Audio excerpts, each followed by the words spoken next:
लोगों को मैं बताना चाहती हूँ कि हेमंत सोरेन जी ने केंद्र सरकार से 1,36,000 करोड़ मांगा है और वो 1,36,000 करोड़ हमारे अपने झारखंड का बकाया है जो केंद्र के पास में है। और ये पैसा किसके लिए मांगा है? ये पैसा है किसका? ये पैसा आप लोगों का है। इस पैसे से आपके बच्चे अच्छे और स्कूल हम बना सकते थे और अच्छे अस्पताल बना सकते थे और अच्छी सड़कें बना सकते थे, लोगों को बहुत मजबूत कर सकते थे।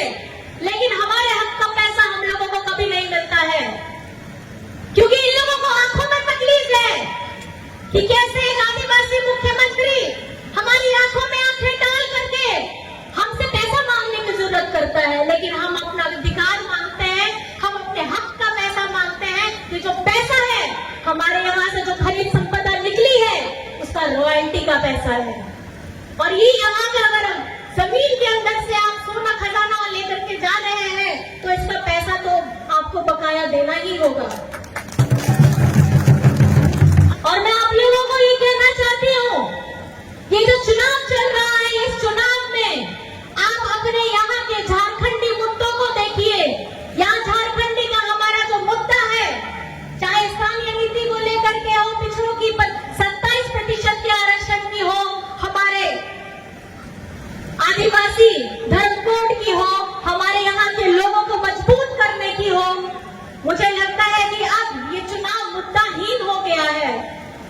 जो वादे 2014 में बीजेपी के लोगों ने किए थे कि करोड़ों की नौकरियां देंगे और हमारे किसानों की आय दुगनी करेंगे, खाते में पैसे आएंगे, मुझे नहीं लगता कि उसमें से कोई भी काम उन्होंने कभी भी कुछ ठीक से किया है।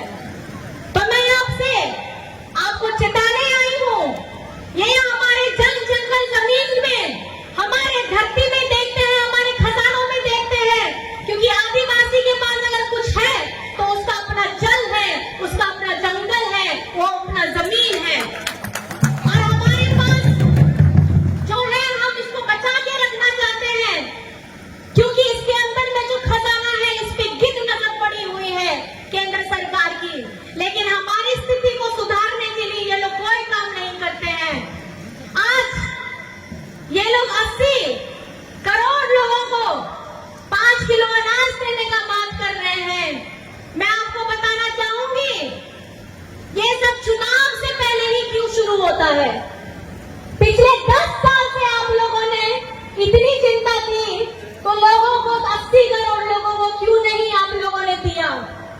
आज चुनाव से ठीक पहले आपकी योजना आती है, चुनाव से ठीक पहले पेट्रोल के दाम कम हो जाते हैं, चुनाव से ठीक पहले सारी चीजें जितनी महंगी बढ़ी हुई है वो कम हो जाएगी। आप देख लीजिएगा, चुनाव खत्म होगा, सिलेंडर का दाम तो जितना बढ़ा है ना अब उससे भी और पार जाएगा। और घर से निकलिएगा तो अपने घर का सिलेंडर अगर है घर में उसका दाम देख के जाइएगा, जो गाड़ी में बैठ के आइएगा उसमें तेल डाल करके उसका दाम देख करके वोट करने जाइएगा, क्योंकि यही बीजेपी के लोग थे जब 2014 में आए थे तो यही आप लोगों को बताते थे कि जब घर से निकलिएगा तो देखिएगा कि आपके घर में जो सिलेंडर है उसका दाम कितना है और अपनी गाड़ी में जिसमें बैठिएगा उसमें तेल का दाम कितना है।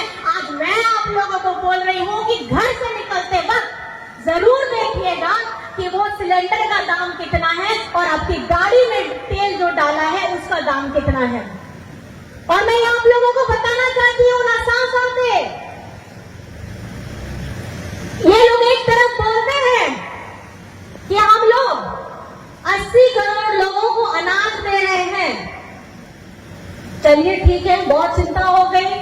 चुनाव से एकदम ठीक पहले आप लोगों ने हमको मुफ्त में देने का काम कर रहे हैं 5 किलो, लेकिन उसका अगर आप दाम निकालिएगा 3-4 रुपए से ज्यादा नहीं है।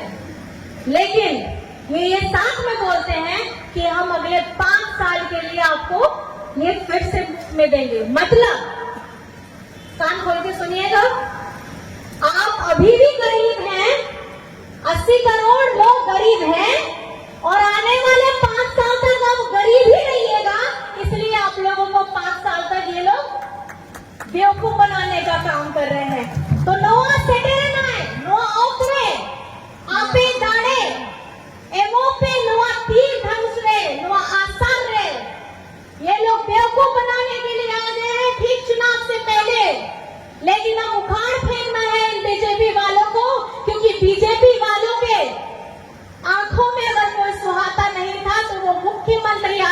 हेमंत सोरेन को आता नहीं